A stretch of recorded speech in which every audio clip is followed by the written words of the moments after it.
मानव का उद्भव एवं विकास के चरण में आज हम पाषाण युग के पश्चात जब मानव का धातु से परिचय हुआ, जब उसने धातु की उपयोगिता के बारे में जाना, उस संबंध में हम आज अध्ययन करेंगे। नवपाषाण युग जो है, 3 काल जो पाषाण काल के थे, उसका जो अंतिम चरण है नवपाषाण काल, उसके अंतिम चरण से धातु का व्यवहार आरंभ हुआ मानव के जीवन में, और कई धातुएं उसे मिली, लेकिन इसमें सोना भी है। लेकिन उपयोगिता की दृष्टि से तांबे का उपयोग उसने अपने जीवन में प्रारंभ किया। इसलिए प्रारंभिक जो काल है उसे हम ताम्र पाषाण काल भी कहते हैं, क्योंकि इसमें पाषाण और तांबा दोनों साथ साथ अभी तक उसके जीवन में उपयोगी सिद्ध हो रहे थे। और बाद में जैसे जैसे तांबे की उपयोगिता बढ़ती गई तो उसने पाषाण की उपयोगिता उसके जीवन में समाप्त हो गई।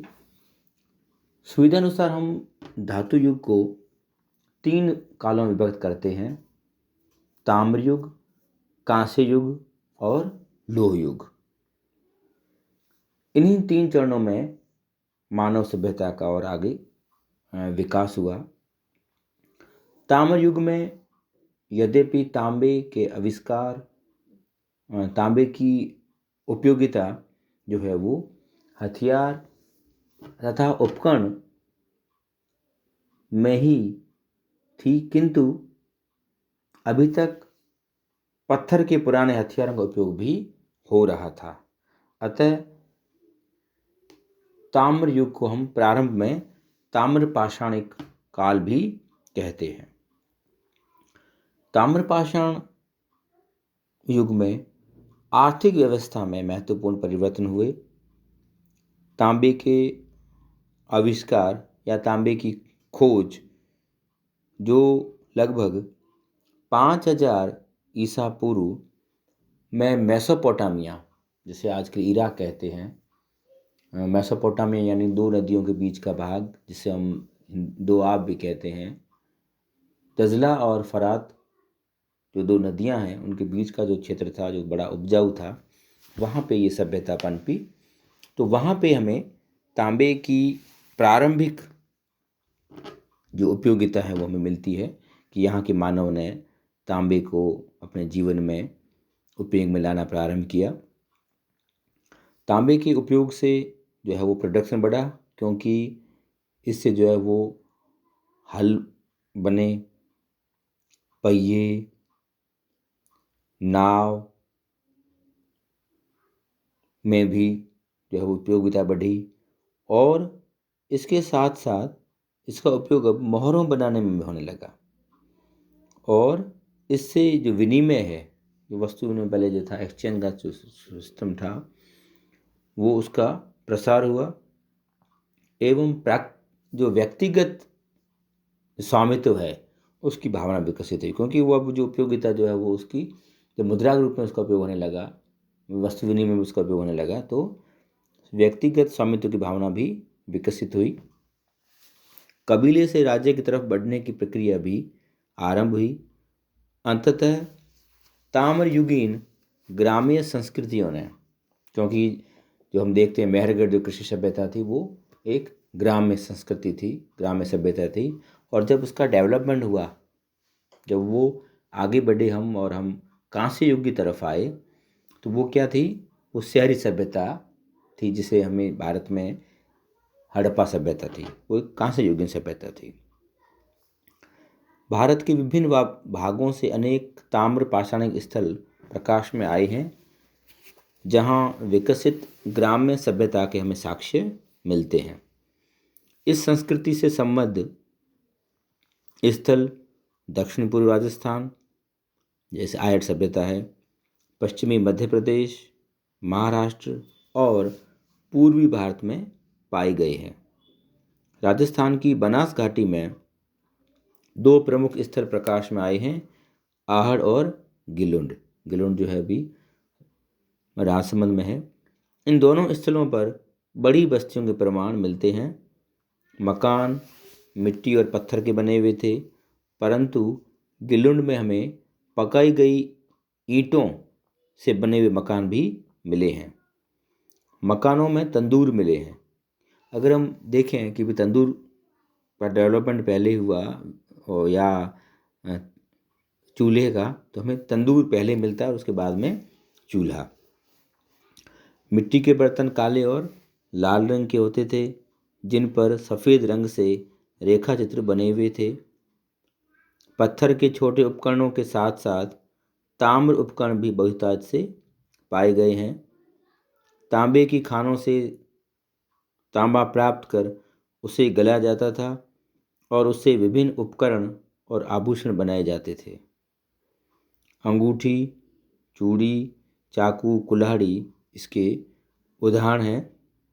तांबे के उपकरण यहाँ से संभवतः मध्य प्रदेश एवं दक्षिण भारत भी भेजे जाते थे।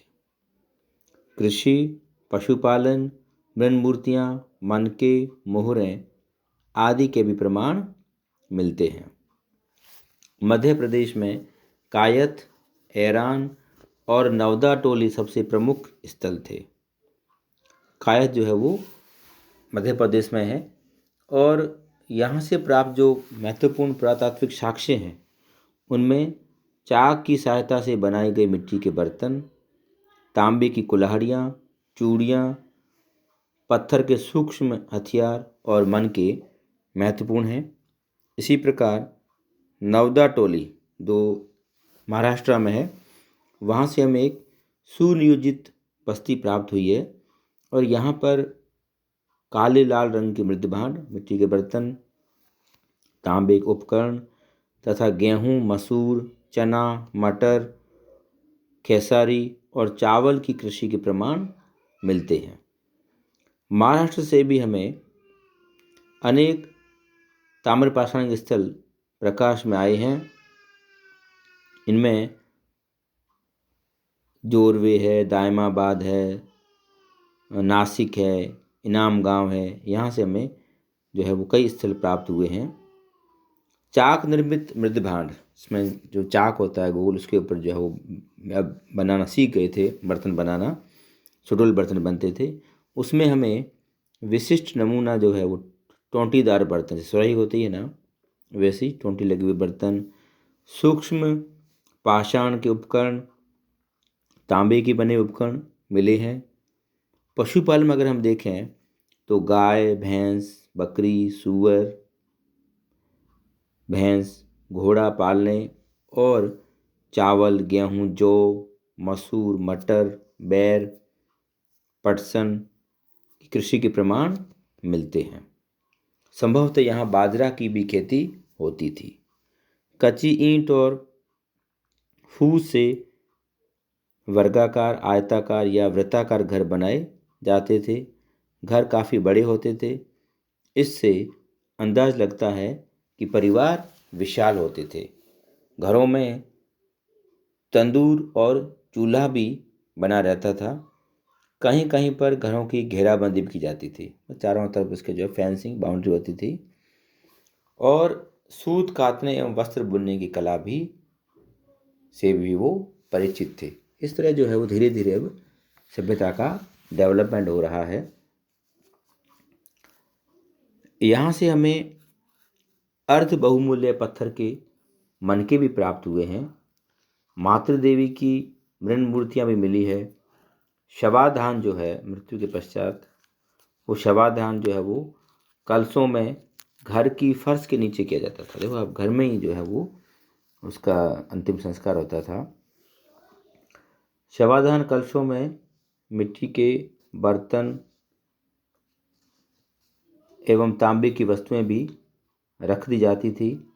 नेवासा, चंदोली, कायथ से कुछ शवों के साथ पत्थर के आभूषण भी मिले हैं, जिनमें जैसे गले की हार हैं, चूड़ियाँ हैं। जो उपयोगिता जो उनके थी, जो उपयोग करता था वो उसके साथ में उसको वो दफना देते थे। इससे हमें सामाजिक विभेद एवं असमानता का पता चलता है। मतलब कुछ, क्योंकि कुछ गरीब थे, कुछ अमीर थे, जिनके आर्थिक स्थिति कमज़ोर थी, तो उनके आभूषण जो है वो पत्थर के मिले हैं हमें।